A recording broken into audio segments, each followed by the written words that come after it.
अस्सलाम वालेकुम, मेरा नाम राबिया है। मैं कराची से हूँ। मैं हाउस वाइफ हूँ और मेरे 2 बच्चे हैं। मेरे बच्चे को एपिलेप्सी का इशू है, जिसे आप आसान अल्फाजों में फिट्स कह सकते हैं। मैं एक किराए के घर में रहती हूँ जिसका किराया 20,000 रुपये है।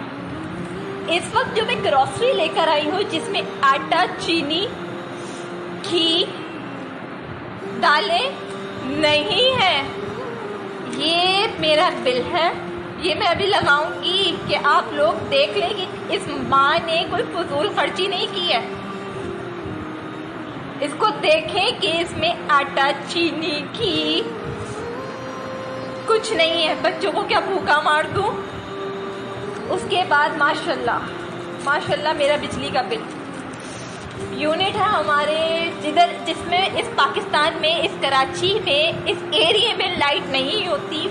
यूनिट है मेरे 556 यूनिट, जिसका बिल है 15,560 रुपये। बताओ कहाँ से पे करूँ?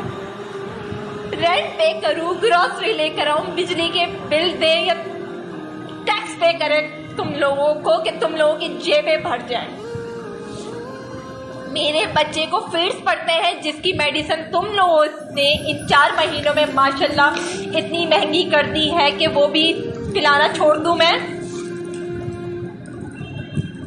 मैं उस मरियम नवाज में, उस शहबाज शरीफ से पूछती हूँ, क्या तुम लोगों को खुदा का खौफ नहीं है? खत्म हो गया है खुदा का खौफ, मरना नहीं है। कब्र भूल चुके हो कि तुम लोगों ने कब्रों में भी जाना है। क्या तुम इन मासूमों के आंसुओं का हिसाब तुम लोगों को कब्र में पूछा नहीं जाएगा कि तुम लोगों ने एक गरीब को मार दिया है? आखिर करे तो क्या करे जिसमें रोजाना की सब्जी नहीं है। बच्चों को दूध पिलाना छोड़ दे, अंडे खिलाना छोड़ दे। 20 रुपए का एक अंडा